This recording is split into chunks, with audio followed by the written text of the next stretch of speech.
Hello class. We are going to work on section 5.4 and it's working with the trig functions. And just for a little bit of point of interest here, you're looking at the Stratosphere Hotel in Las Vegas, Nevada. And as you can see, it's quite a tall tower. And up above here is an amusement park that sits on the top of this tower. And it's kind of interesting here. You've got some sort of ride that's an arm that moves people out over the edge of the tower and then rotates, I suppose. Looks kind of like fun.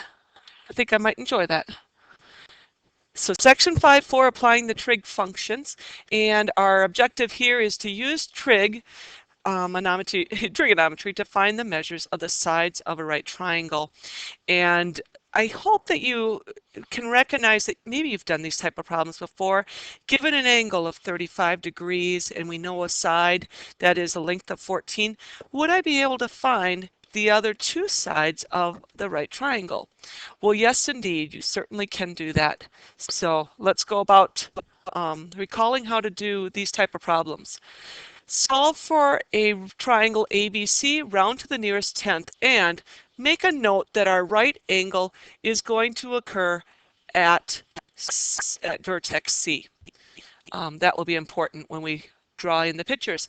So our first application here is finding a leg of a triangle. If angle B is 58 degrees and side C is 32, could I find the length of side A? Yes, we can. So here we go. First thing I want you to do is draw a triangle. And this can be a little bit tricky. I know. You think, well, it's just simply a right triangle. True. But getting the labels right is very, very important.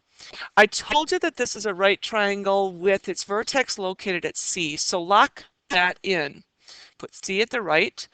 And then I need angle B and angle A. I'm going to put B at the top, A down towards the bottom there, and it told me that angle B was 58 degrees.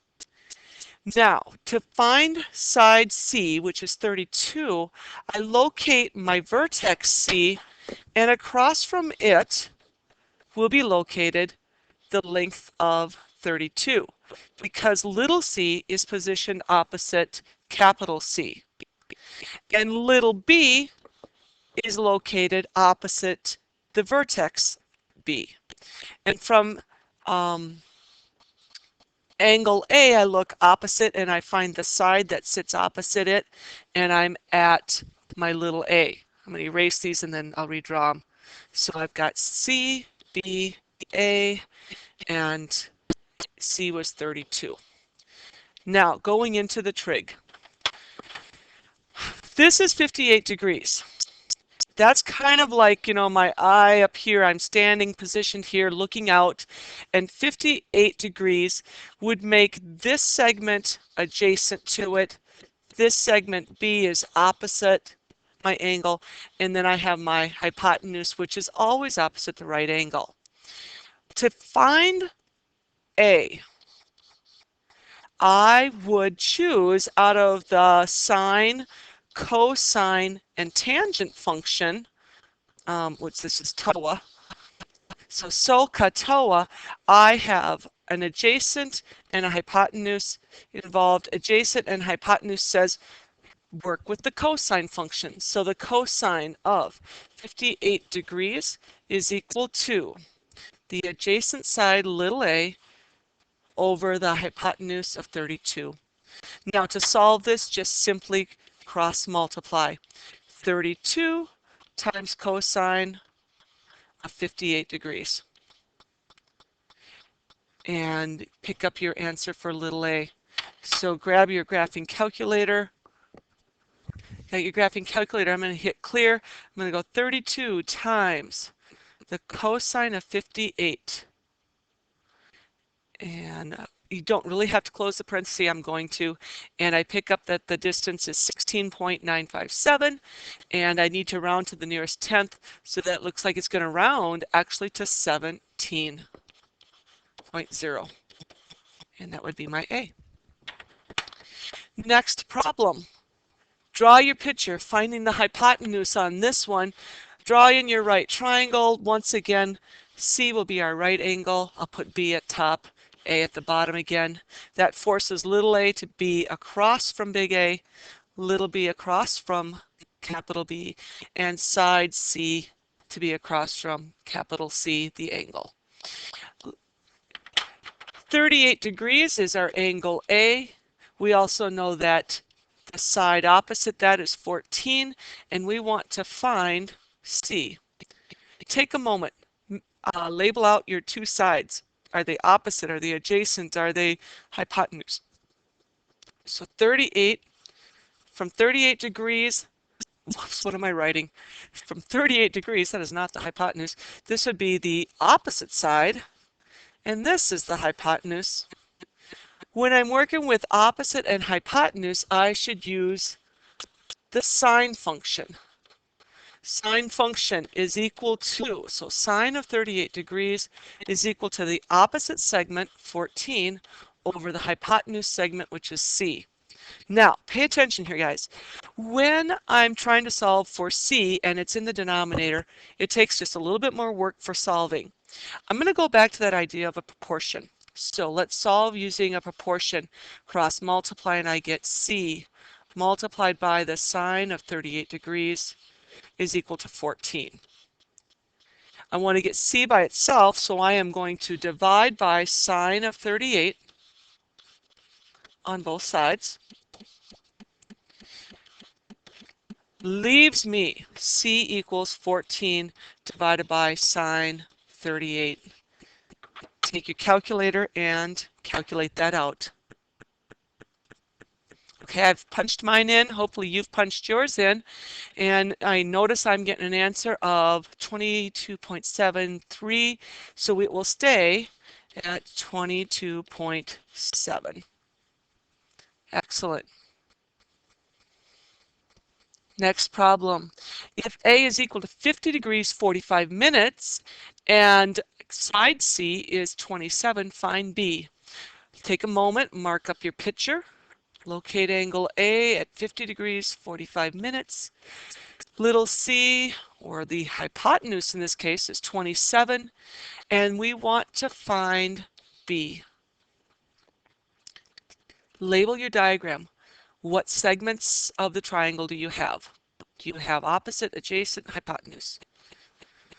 Well, it looks to me like this would be my adjacent segment, and this side is the hypotenuse.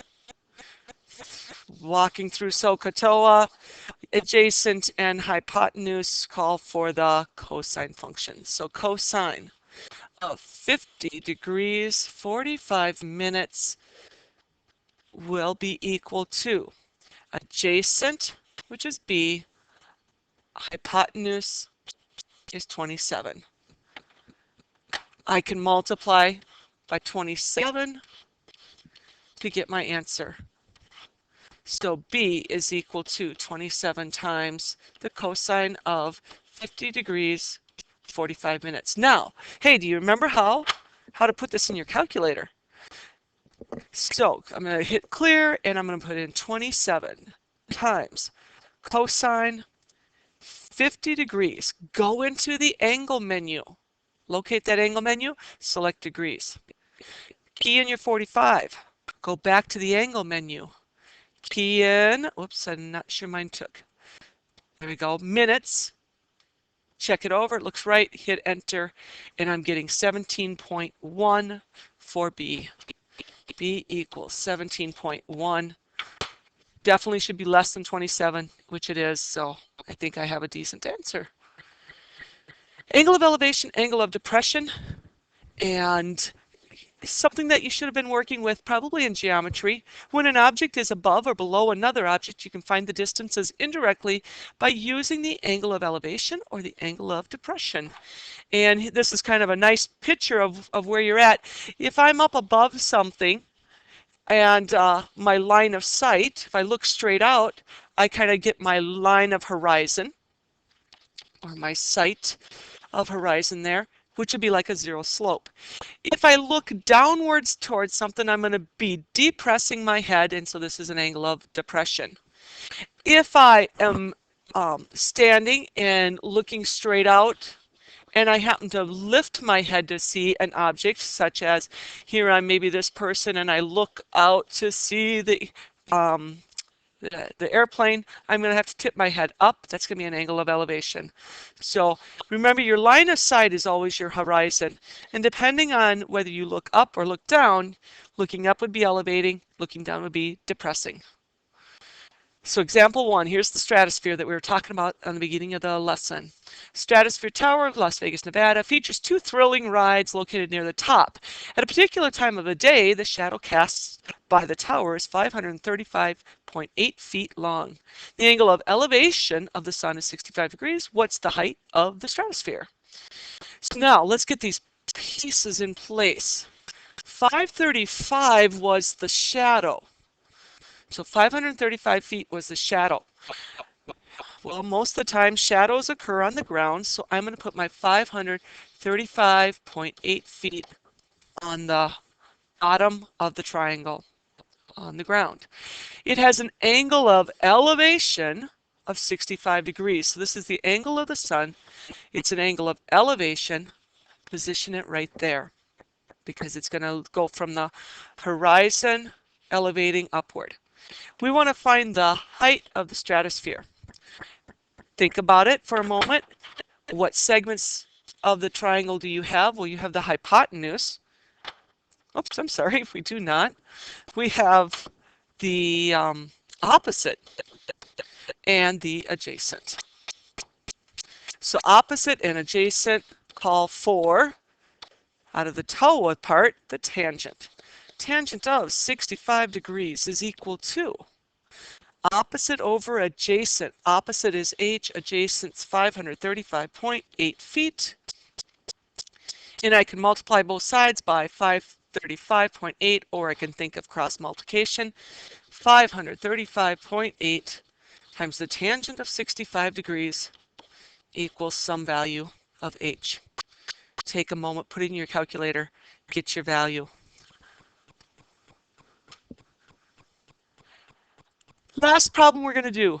A skateboard ramp will have a height of 12 inches. That's going to be the height. An angle between the ramp and the ground will be 17 degrees. Well, I would consider this the ramp. So the ramp and the ground is 17 degrees. And to the nearest inch, what will the length L of the ramp be? So we're going to call this L, and we're trying to solve for that. Well, anytime we're working with trig problems, we have to figure out what sides we have. This would be an opposite side, and since this is opposite the right angle, this is going to be the hypotenuse. Opposite over hypotenuse is a sine function. So I'm going to do the sine of 17 degrees is equal to 12 over L. Since L is on the denominator, these are the trickier ones. I'm going to cross multiply. I'll have L sine 17 is equal to 12. Divide both sides by sine of 17. L will equal 12 divided by sine 17. And we can put that into the calculator. 12 divided by sine 17. How about 41.0 something? It's around 41 inches. So how about what? 3.5 feet for our ramp. Not very long, really. All right, that's good enough. Hey, what I'd like you to do is we will work on this in class when we get back together and work with those apothems on a regular octagon here, it looks like. So we'll work on that in class. Meanwhile, go to the quiz section, which is under the materials area in Schoology, and take your 4-question quiz. See you Monday, guys. Thanks.